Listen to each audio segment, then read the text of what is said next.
আজ আমি আপনাদের সঙ্গে আমার মায়ের কাছে শেখা খুবই ভালো একটা রেসিপি শেয়ার করব। এই রেসিপিটা আমার মা খুব সুন্দর করে তৈরি করতেন। আর আমার মায়ের হাতের রান্না অপূর্ব। জানি সবার মায়ের হাতের রান্নাই অপূর্ব, তবুও কিছু কিছু মানুষ আছেন স্পেশালভাবে অনেক কিছু করতে পারেন। যেমন আমার মা ভালো রান্না এবং সেলাই ফোড়াই করতে পারেন।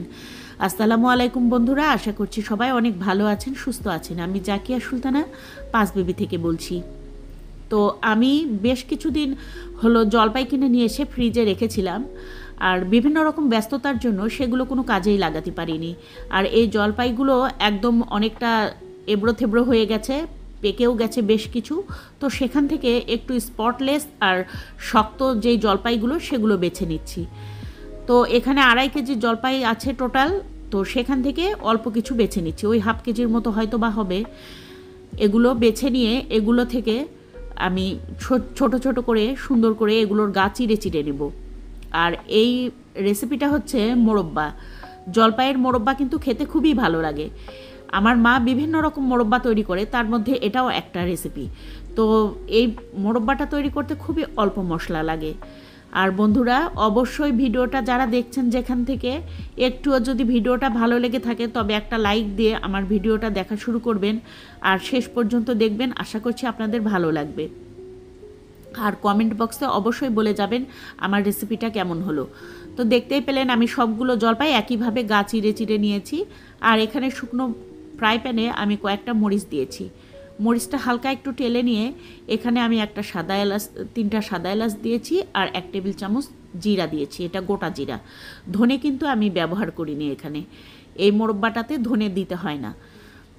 আর এখানে সর্ষের তেল দিয়ে দিলাম। সর্ষের তেলের মধ্যে আমি কয়েকটা গোটা জিরা ফোড়নে দিয়েছি, আর জলপাইগুলো দিয়ে দিয়েছি।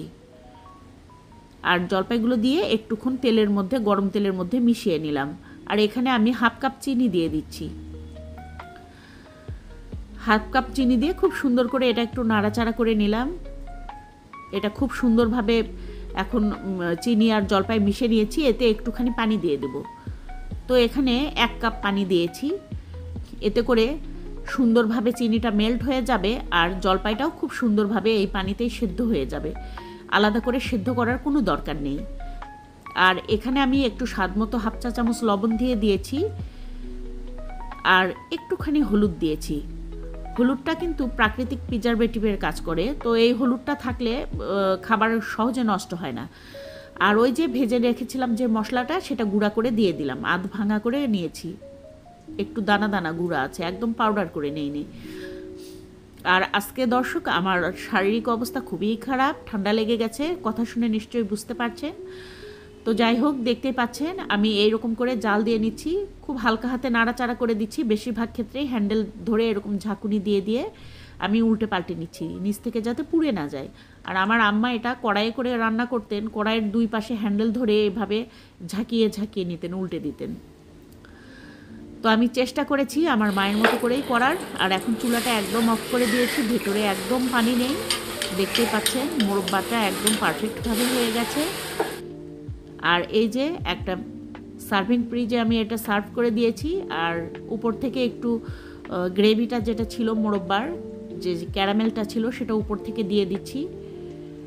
এটা চাইলে আপনি অল্প সময়ের জন্য একটু করে রোদেও দিতে পারেন, তবে খুব বেশি সময় ধরে রোদে দিবেন না, তাহলে এটা শক্ত হয়ে যাবে, খেতে তখন ভালো লাগবে না, একদম শক্ত হয়ে যাবে। জলপাইটা বেশি রোদে দিলে খুব শক্ত হয়ে যায়।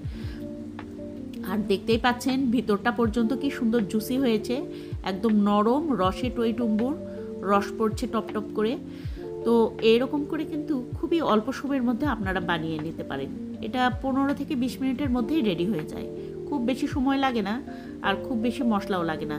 তো বন্ধুরা, এই ছিল আমার আজকের রেসিপি। রেসিপিটি ভালো লাগলে অবশ্যই লাইক দিয়ে কমেন্ট করে যাবেন।